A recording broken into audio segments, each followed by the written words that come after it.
It is radio free. It's 102.3 KJLH, the front page special Saturday Town Hall edition. And you can call us, 520-KJLH. Just add your area code. This is brought to you by the Independent Professionals Association, the City of Los Angeles, Community Build, and Council President Emeritus Herb Wesson Jr. And we are taking your phone calls all the way up till 10 o'clock when the illustrious Guy Black will take over and do his thing. We are just getting a quick check-in right now with Brandon Bigby Tiffith. He's the General Manager and Chief Marketing Officer at Dawg Entertainment. Good morning, sir. Good morning, Dominique. How you doing this morning? I'm blessed. Thank you for checking in with us. I appreciate it. You know, we always got to tap in with you. You homegrown.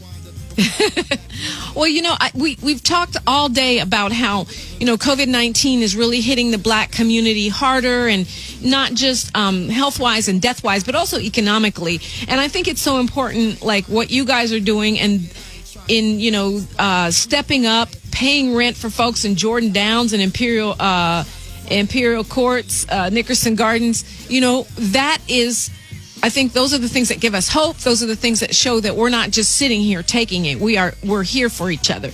Tell me how that came about. Well, first of all, Top, he's a real leader. That's one person I don't mind following because his heart is always in the right place, and he's always looking to do something positive. He came from the Nickerson Gardens, which is that Watts area, and I see how he's speaking about how economically and health-wise is really targeting the Black community, because I know a lot of people personally over there that's been like really complaining, and they didn't have no money in their pockets. Of course, it stopped the flow. A lot of older people that's worried about their next meal and just different things like that. So Top, being the person that he is and the father that he is, I feel like he's really a father to the whole community. Seeing that, he just can't help but to reach back and figure it out.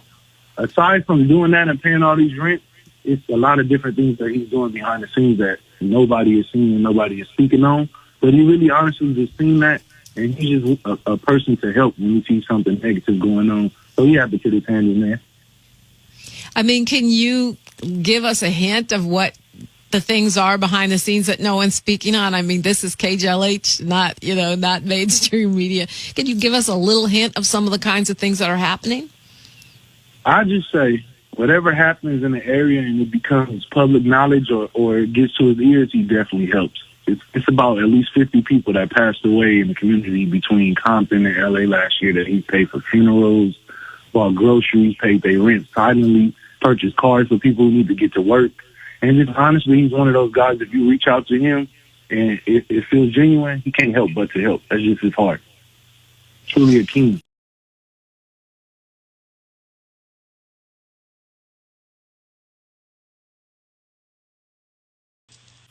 So the whole situation with COVID, it was a situation where it was just something that came to your attention and came to Dawg's attention, and it was just something you wanted to act on right away. Definitely. Is this something you yourself have been touched by, or something, that you're seeing in your community? I'm from the Watts area too as well, and I got a lot of family that's still in that area.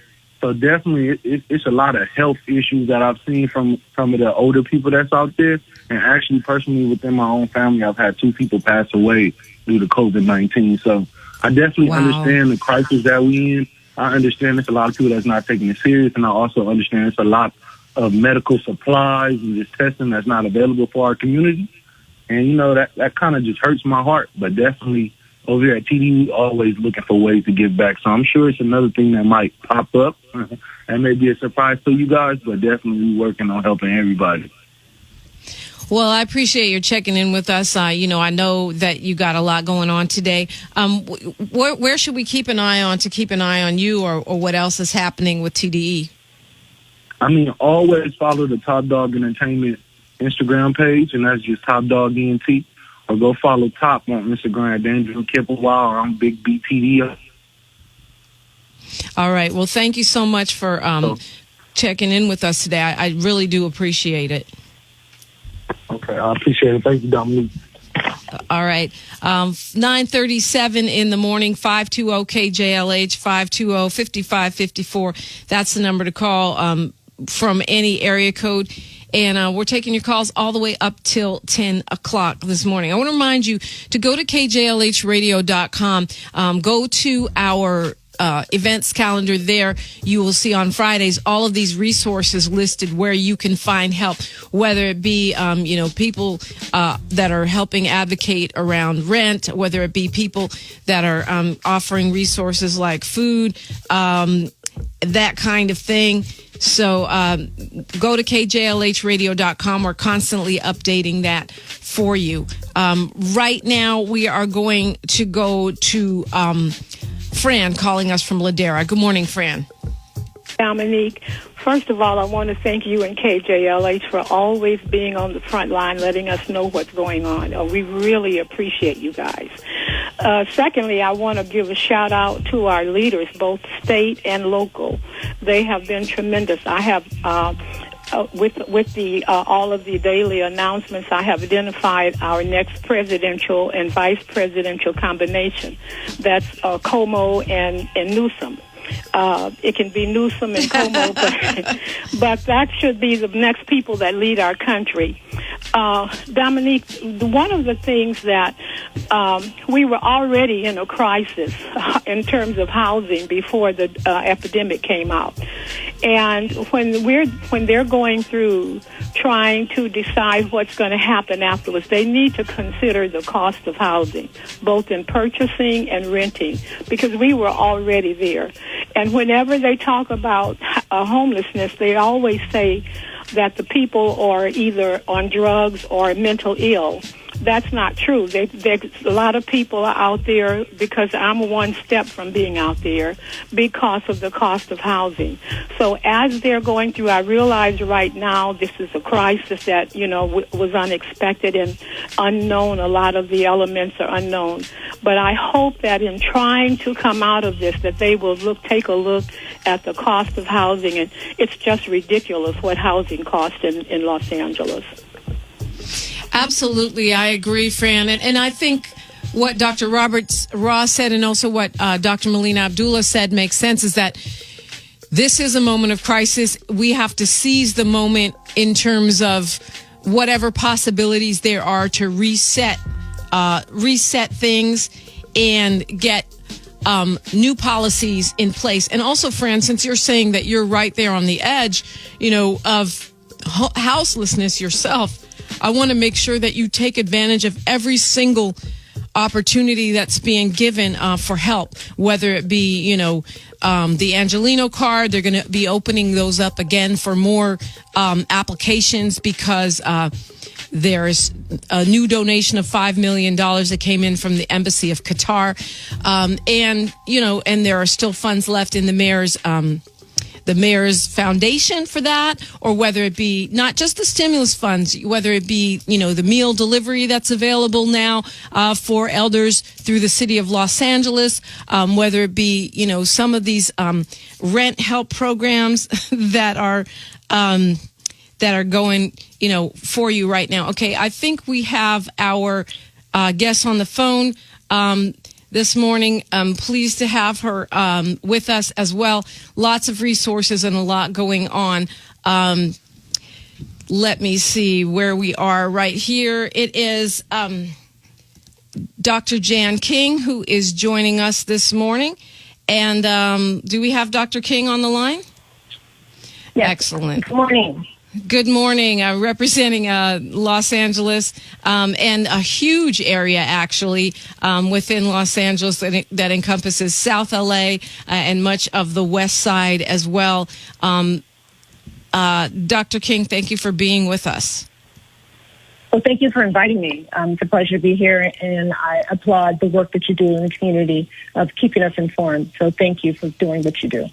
Official title, Regional Health Officer for West and South LA, which under the County Public Health.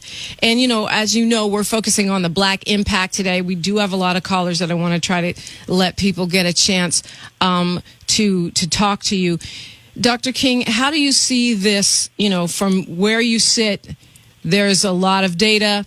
There's a lot of information that you're processing. How do you see this crisis hitting Black LA? I know we're not getting the kind of numbers that you see like in New Orleans, in Louisiana, in Michigan, but it is hitting us harder, isn't it?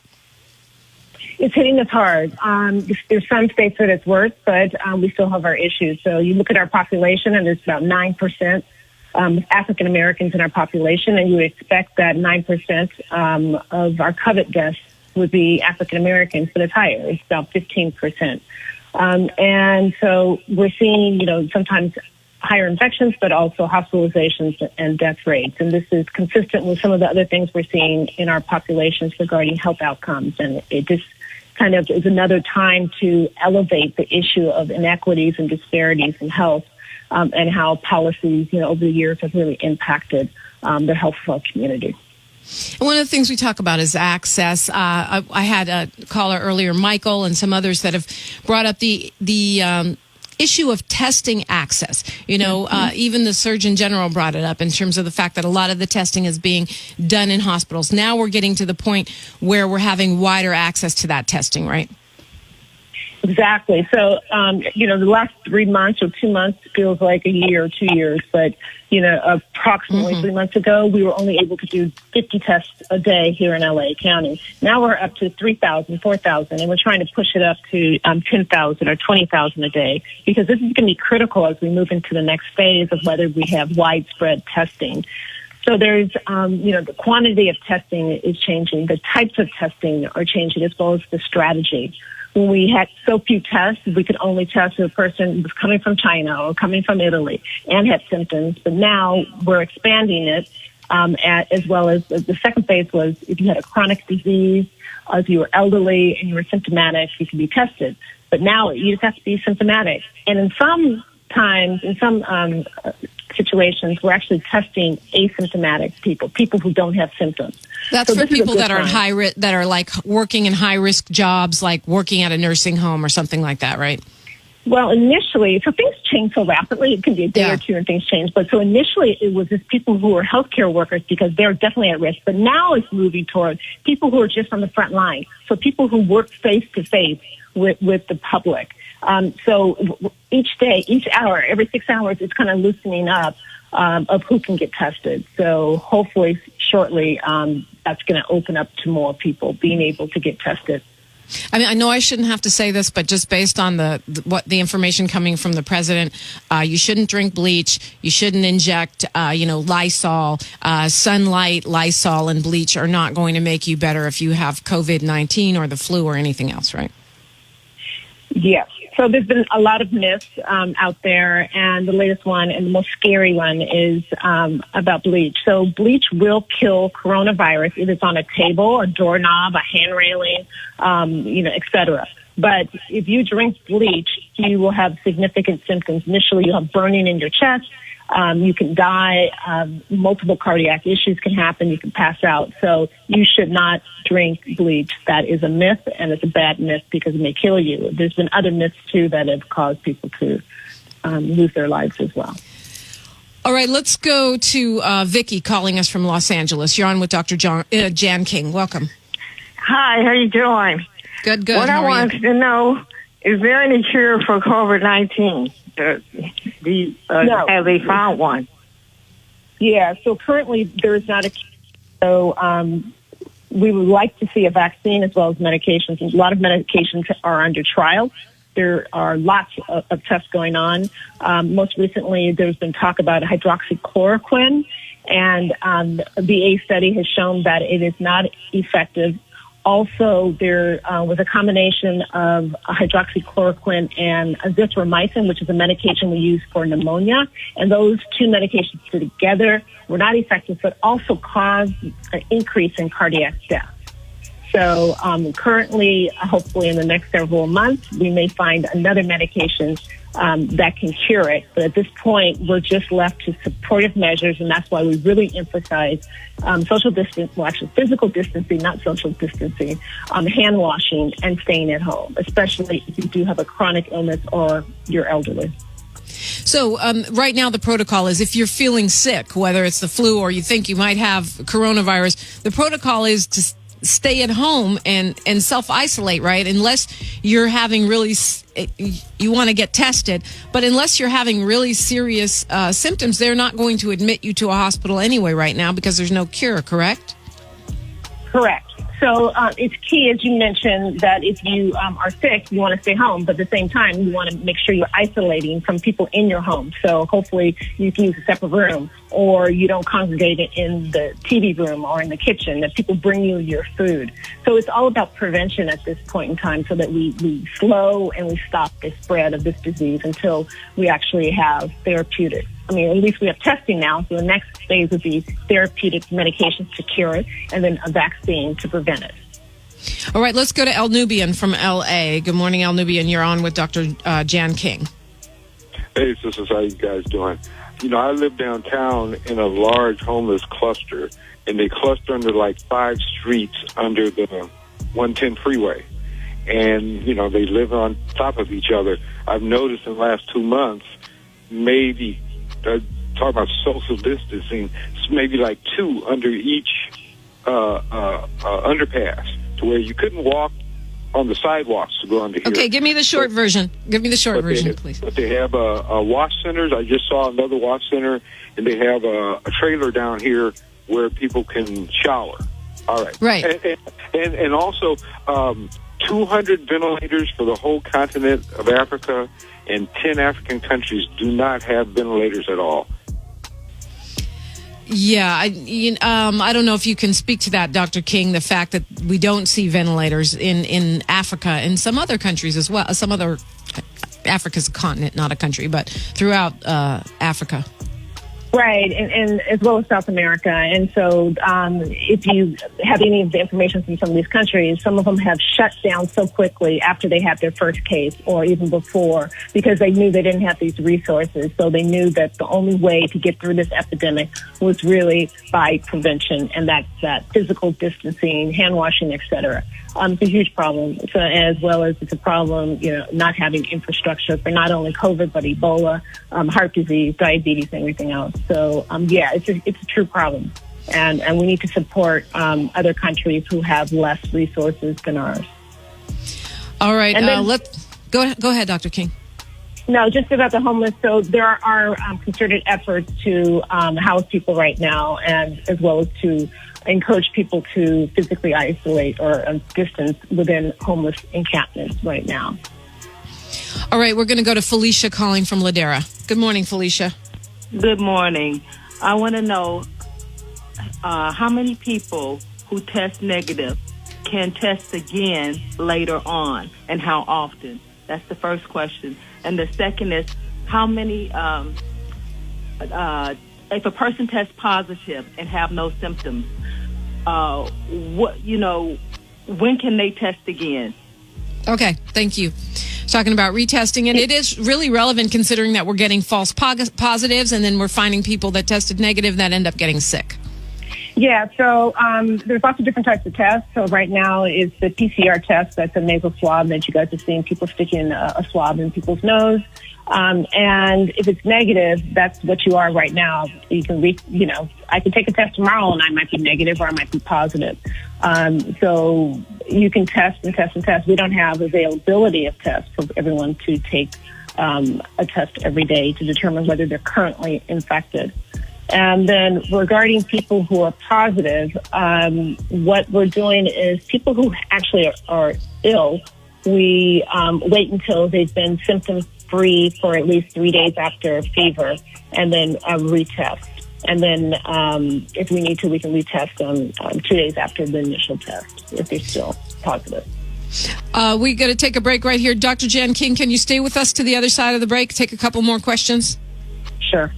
All right, thanks so much. It's the front page. It is the Town Hall edition every Saturday right now, brought to you by the Independent Professionals Association, the City of Los Angeles, Community Build, and Council Member Herb Wesson Jr. Radio Free 102.3 KJLH.